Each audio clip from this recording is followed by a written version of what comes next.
सहारा पीड़ितों और सहारा निवेशकों को डॉक्टर अभय कुमार शर्मा का सत सत नमन। दोस्तों, आज सहारा भुगतान को लेकर विषम परिस्थिति बनी हुई है। मैं खास करके मुजफ्फरपुर जिला के निवेशकों और वैशाली संसदीय क्षेत्र के निवेशकों का आभार व्यक्त करता हूं, जिन्होंने 30 जनवरी के आंदोलन को गति प्रदान की और फरवरी माह को सहारा भुगतान के लिए आंदोलन माह बनाने का संकल्प ले लिया है। दोस्तों, 26 फरवरी 2024 को सहारा निवेशकों द्वारा एक बृहत आंदोलन का संकल्प लिया गया है। मैं समझता हूं कि 26 फरवरी will be last protest day for Sahara investor. हाँ, 26 जनवरी सहारा निवेशकों के लिए आंदोलन का अंतिम दिन होगा। 26 फरवरी के बाद फिर चुनाव की बिगुल बज जाएगी और शायद हमको तब प्रदर्शन करने के लिए, हमको अपनी बातें रखने के लिए जितनी भी जगह मिल रही है उतनी भी जगह नहीं मिल पाएगी। तो हम खास करके वैशाली संसदीय क्षेत्र और मुजफ्फरपुर जिला के सहारा पीड़ित सहारा निवेशकों से आग्रह करेंगे कि चाहे धरना प्रदर्शन का आयोजन जिन संगठनों द्वारा किया जा रहा हो, हमें संगठन विशेष से उतनी मतलब नहीं है जितना कि हमें भुगतान प्राप्ति से मतलब है। दोस्तों, 26 फरवरी को हमें अपने नित्य दिन के क्रियाकलापों को रोककर और एक दिन भुगतान के लिए शक्ति प्रदर्शन में अपने आप को उपस्थित करना हमारा कर्तव्य और धर्म दोनों होगा, ताकि हम जो आज तक खून पसीने से गाढ़ी कमाई एकत्रित करके अपने जीवन को व्यतीत करने के लिए या अपने बाल बच्चों के जीवन को सुंदर बनाने के लिए जो मेहनत किए थे, उसका प्रतिफल प्राप्त करने के लिए संघर्ष करना होगा। मैं बार बार कहता हूं कि अगर कोई निवेशक यह समझता है कि आंदोलन चल रहा है, आंदोलन चलाने वाले लोगों द्वारा ही समस्या का समाधान कर दिया जाएगा और हम भुगतान प्राप्त कर लेंगे, तो यह हमारा भ्रम है। जब तक एक एक पीड़ित, एक एक जमाकर्ता अपने बातों को रखने के लिए सक्षम पदाधिकारी के समक्ष नहीं उपस्थित होंगे, तब तक भुगतान संभव नहीं होगा। दोस्तों, मैं एक बात कहना चाहता हूं कि जो भी सरकार की जांच एजेंसियां हैं, चाहे वह सीबीआई हो, ईडी हो, क्या उनके आंख पर काले चश्मे पड़े हुए हैं जिससे कि अनभ्रष्टाचारी तो उन्हें दिखते हैं, लेकिन सहारा इंडिया के भ्रष्टाचारी उन्हें नजर ही नहीं आते। सैकड़ों मुकदमे उन पर दर्ज किए गए हैं, लेकिन उनकी गिरफ्तारी के लिए उनकी आंखें नहीं खुलती है। मैं सहारा पीड़ित और सहारा निवेशकों से यह कहना चाहूंगा कि 26 फरवरी को गली, कस्बे, शहर, देहातों, हालांकि सहारा के निवेशक ज्यादातर देहाती क्षेत्रों से ही आते हैं, तो देहाती क्षेत्रों में ध्वनि यंत्रों की सहायता से और विभिन्न प्रचार के माध्यम से प्रचार कर यह बात लोगों के कानों तक पहुंचाना होगा कि 26 फरवरी को अपने भुगतान की मांग के लिए सक्षम प्राधिकार के पास उपस्थित होना है। चाहे वह सक्षम प्राधिकार जिला मुख्यालय हो सकता है, वह सक्षम प्राधिकार सहारा इंडिया का कार्यालय हो सकता है, वह सक्षम प्राधिकार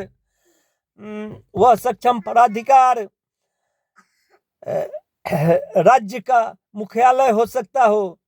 जहां पर जो हो वहां पर उपस्थित होकर अपने भुगतान की मांग पुरजोर तरीके से करेंगे और जिलाधिकारी के पास अपने आवेदनों को जमा करेंगे, ताकि जिलाधिकारी महोदय को यह ज्ञात हो कि कितने सहारा पीड़ित हैं। आज तक का जो आंदोलन हुआ वह सराहनीय है, वंदनीय है, उसका मैं स्वागत करता हूं, लेकिन इतनी ही आंदोलन से, इतनी ही संख्या से हम भुगतान प्राप्ति तक नहीं पहुंच पा रहे हैं। हमको भुगतान प्राप्ति के लिए और तीव्र आंदोलन करने की आवश्यकता है। यह जो सरकार है, वर्तमान सरकार सिर्फ सत्ता बचाने में अपना समय व्यतीत कर रही है। एक बार मैं फिर खास करके वैशाली संसदीय क्षेत्र और मुजफ्फरपुर के जनता से यह मांग करना चाहूंगा कि आज सशक्त सत्ता की आवश्यकता नहीं है, आज सशक्त विपक्ष की आवश्यकता है। देश में जब विपक्ष कमजोर हुआ है, तब तक तानाशाही की स्थिति उत्पन्न हुई है। कहीं ऐसा तो नहीं है कि हम चीन और रूस के शासन प्रणाली के तरफ बढ़ते जा रहे हैं। सत्ता कहने के लिए तो लोकतांत्रिक है, लेकिन उस लोकतंत्र का सरकार द्वारा दमन कर दिया जाता है। आज सत्ताधारी सत्ता को मजबूत करने की बात कर रहे हैं, लेकिन हमारी सोच है कि सत्ता तो मजबूत है ही, हमें विपक्ष मजबूत करने की आवश्यकता है। जब तक विपक्ष मजबूत नहीं होगा, तब तक सत्ता पर प्रभाव नहीं पड़ेगा। और अगर सत्ता बहुत मजबूत हो जाएगी, सत्ताधारी दल बहुत मजबूत हो जाएंगे, तो फिर वे तानाशाही का रुख अख्तियार करेंगे। आखिर यह तो बात हास्यास्पद लगता है, लेकिन मोदी जी जिस 400 की पार की बात कर रहे हैं, अगर वह 400 पार हो गया तो समझिए कि संविधान भी बदल सकता है, हर बातें बदल सकती है। ऐसा भी हो सकता है कि अगर तीसरी बार आप भारतीय जनता पार्टी की सरकार को ला दे, तो फिर भविष्य में चुनाव की भी आवश्यकता नहीं होगी, क्योंकि उतनी बहुमत हो जाने पर उन्हें यह अधिकार प्राप्त हो जाएगा कि वे संविधान में संशोधन करके और चुनाव की प्रक्रिया को ही समाप्त कर देंगे। कहने के लिए तो सरकार लोकतांत्रिक रह सकती है, लेकिन एक दलीय, द्विदलीय शासन प्रणाली की तरफ हमारा देश बढ़ता जा रहा है। इसलिए तमाम मतदाताओं से भी अनुरोध है कि वे विपक्ष को मजबूत करने की बात सोचे।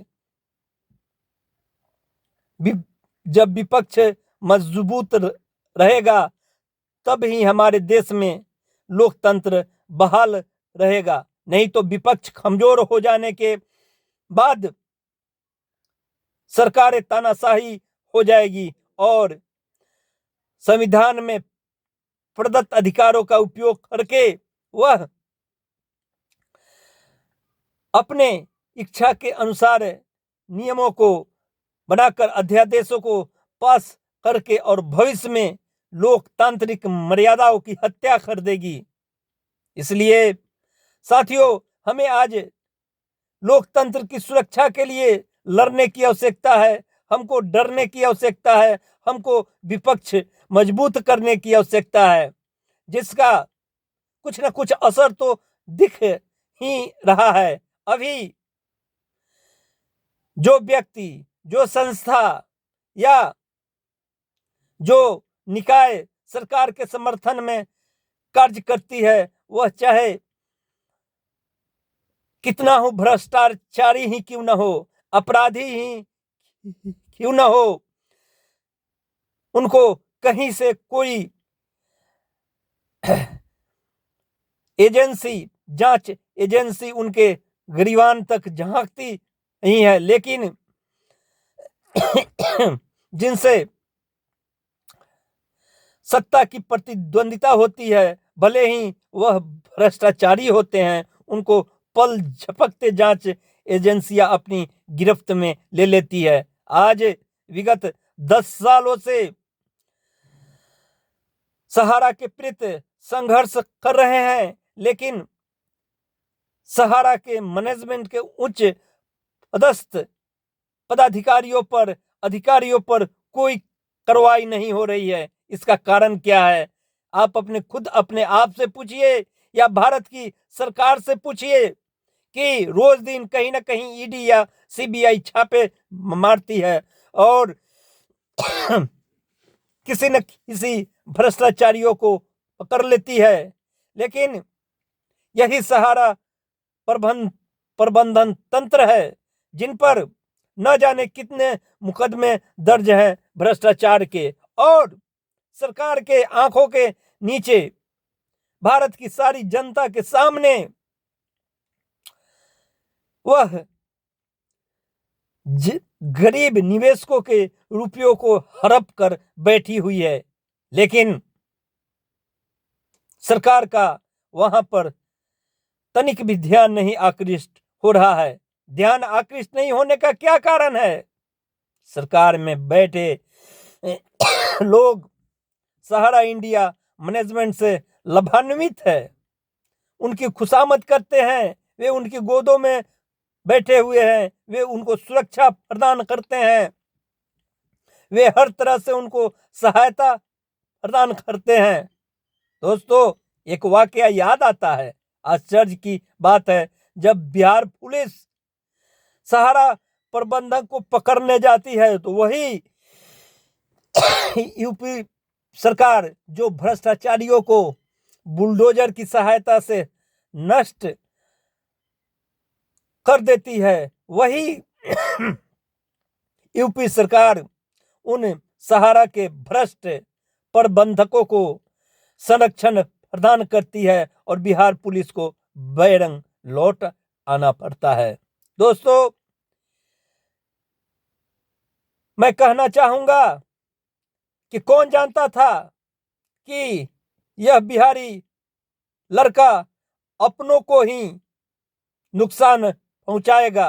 बिहार की धरती से उत्पन्न यह लाल इतना भ्रष्टाचारी निकला कि अपनों को ही ठग लिया। एक कहावत है कि मुझे गैरों का डर नहीं है, डर तो है अपनों का, मुझे अपनों ने ही लूटा है। वही बात बिहार के जनता के साथ हुई। ऐसे तो हर राज्य के इन्वेस्टर हर राज्य में सहारा पीड़ित है, लेकिन खासकर बिहार वासियों के साथ बिहार का यह लाल जो खिलवाड़ किया, हालांकि प्रकृति ने तो उसे भी माफ नहीं की, लेकिन उसके छत्र छाया में बैठे हुए लोग आज भी आनंद से अपने जीवन व्यतीत कर रहे हैं। इसलिए मैं खास करके वैशाली संसदीय क्षेत्र और मुजफ्फरपुर जिले के सहारा पीड़ितों से अनुरोध करता हूं कि आज से ही एक एक पल, एक एक समय सहारा के निवेशकों को यह बतलाने में व्यतीत करे कि 26 जनवरी को भव्य आंदोलन की तैयारी की गई है अपने भुगतान की मांग के लिए, और उस भुगतान के मांग के लिए जहां पर जो सक्षम हो, जो प्रखंड मुख्यालय में जाकर प्रखंड विकास पदाधिकारी से मांग करे, जिला मुख्यालय में जाकर जिलाधिकारी से मांग करे, राज्य मुख्यालय में जाकर बिहार सरकार के सचिव से मांग करे, फिर सहारा प्रबंधन तंत्र में जिन सेवा केंद्रों पर पैसे जमा किए थे उन सेवा केंद्रों पर भुगतान की मांग करे। उससे ऊपर सेक्टर ऑफिस होता है, सेक्टर ऑफिस में जाकर अपने भुगतान की मांग करे, फिर सेक्टर ऑफिस से आगे जाकर रीजन ऑफिस में भुगतान की मांग करे, रीजन ऑफिस से आगे जाकर जोनल ऑफिस में भुगतान की मांग करे। लेकिन 26 फरवरी एक ऐसा दिन हो जहां सहारा इंडिया के विभिन्न कार्यालयों से लेकर और सरकार के जो सक्षम पदाधिकारी हैं, जिनकी जिम्मेवारी है भुगतान की, उनके कार्यालयों तक जाकर अच्छी तादादों में अपने भुगतान की मांग करे। अर्थात कहने का तात्पर्य यह है कि 26 जनवरी को देश की जनता एक ऐसा आंदोलन दे जिससे लगे कि हां, जनता अगर चाहे तो 2024 के चुनाव में कुछ कर सकती है। जब तक सरकार को जब तक सरकार को वोट का भय नहीं दिखाया जाएगा, तब तक सरकार भुगतान के लिए कोई योजना नहीं बनाएगी। इसलिए दोस्तों, मैं फिर एक बार कहूंगा, वैशाली संसदीय क्षेत्र के सहारा पीड़ितों से, सहारा निवेशकों से, मुजफ्फरपुर जिला के सहारा पीड़ितों से, सब सहारा निवेशकों से कि विभिन्न सक्षम प्राधिकारों में, सहारा इंडिया के सक्षम कार्यालयों में जाकर अपने अपने भुगतान की मांग करे। सामूहिक भुगतान तो होता ही है, सामूहिक ज्ञापन तो दिया जाता है, लेकिन अपने अपने आवेदन तैयार कर अपने अपने भुगतान की मांग अपने स्तर से करे, भले ही उस भीड़ में सम्मिलित हो। इसलिए कि भीड़ में तो सम्मिलित होना है संख्या बल दिखलाने के लिए, लेकिन भुगतान प्राप्त करने के लिए अपने अपने आवेदन अपने स्तर से दे।